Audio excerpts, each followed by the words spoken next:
আপনি যদি সবকিছুতেই হ্যাঁ বলেন, সব সময় নিজের সবকিছু ছেড়েই অন্যের জন্য দৌড়ান, সবাইকে সব সময় খুশি রাখার চেষ্টা করতে থাকেন, তাহলে একটা সময় আসবে যখন সবাই আপনাকে ভালো বলবে না, বরং বলবে সস্তা। কেন এমনটা হয়?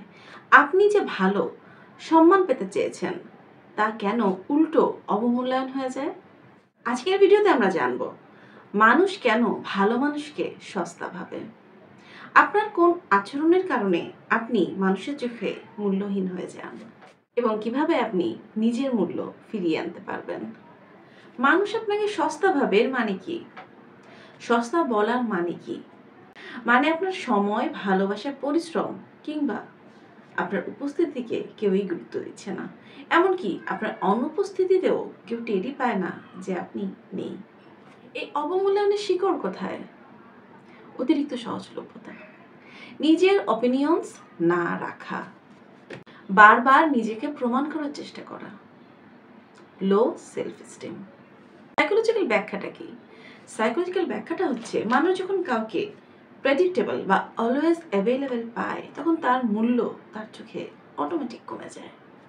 কনজিউমার সাইকোলজির মূল সূত্র জেনে নেই, আপনি নিজেই কিভাবে নিজের মূল্য কমান। সব কিছুতেই হ্যাঁ বলার অভ্যাস। আপনি প্রশংসা পাওয়ার জন্য বারবার নিজেকে প্রমাণ করতে গিয়ে বারবার সীমা অতিক্রম করে ফেলেন। সবসময় দোষ নিজে নেওয়া। একটা সম্পর্কে যদি সবসময় আপনি নিজেই বারবার নিজের দোষ স্বীকার করছেন, আপনি আসলে নিজেকে ডোরম্যাট প্রমাণ করছেন। নিজস্ব চিন্তা না থাকা বা ওপিনিয়ন না দেওয়া।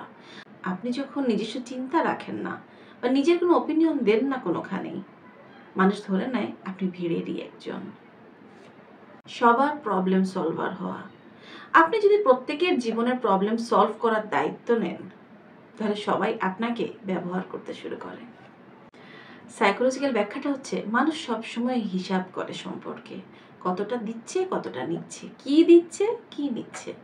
এখন আপনি যদি সবসময় দিতে থাকেন তাহলে মানুষ আপনাকে ডিফল্ট হিসেবে ধরে নেয়। নাইস গাই সিনড্রোম, অর্থাৎ ভালো হতে গিয়ে সস্তা হয়ে যাওয়া। কি এমন? ঝগড়া করতে পারেন না, কাউকে না বলতে পারেন না, কনফ্লিক্ট এড়িয়ে চলেন, সবসময় ভালো সাজতে চান। এই আচরণগুলো আসে লো সেলফ ওয়ার্থ থেকে। আপনার ভেতরে এটাই বিশ্বাস করেন, যদি আপনি ভালো না হন তাহলে আপনাকে কেউই পছন্দ করবে না। কিন্তু এই ভয়ঙ্কর দৃষ্টিভঙ্গিটাই আসলে আপনাকে রেসপেক্টের বদলে কনভেনিয়েন্স বানিয়ে ফেলে। নিজেকে মূল্যবান করে তোলার 5টি কৌশল। নাম্বার 1, না বলা শিখুন। না মানে আপনি সাহসী, আত্মমর্যাদা সম্পন্ন, এটা আপনার দুর্বলতা নয়। নাম্বার 2, নিজের সময়কে গুরুত্ব দিন। যদি আপনি আপনার সময়কে গুরুত্ব না দেন তাহলে অন্যেরাও আপনার সময়কে গুরুত্ব দেবে না এবং আপনাকেও না। নাম্বার 3, সীমা নির্ধারণ করুন। কে আপনার জীবনে কত দূর আসবে তা আপনি নিজেই ঠিক করে নিন। নাম্বার 4, নিজের প্রেজেন্স তৈরি করুন। চুপ থেকেও কিন্তু শক্তিশালী হওয়া যায়, সবসময় অ্যাভেলেবেল না থেকে মাঝে মধ্যে অদৃশ্য হয়ে যান। নিজের মতামত স্পষ্টভাবে দিন। আপনি কি চান, কিভাবে চান, কতটা চান, এ সম্পর্কে স্পষ্ট মতামত দিন। আপনার এই স্পষ্টতা মানুষের মনে আপনার জন্য সম্মান তৈরি করবে। ভালো মানুষও দোষের কিছু নয়, কিন্তু নিজের মূল্যের জায়গা ছেড়ে দিয়ে আপনি যদি অন্যকে খুশি করতে চান এবং নিজেকেই হারিয়ে ফেলেন, তবে তা কিন্তু নিজেকেই ঠকানো। আপনি নিজের সাথেই প্রতারণা করছেন, সাথেই বিশ্বাসঘাতকতা। যে নিজেকে সম্মান করে না তাকে অন্য কেউ সম্মান করে না এবং অন্য কেউ বেশি দিন তার সাথে থাকেও না। এই সিদ্ধান্ত নিন, আপনি আর সস্তা হবেন না, আপনি হবেন অমূল্য।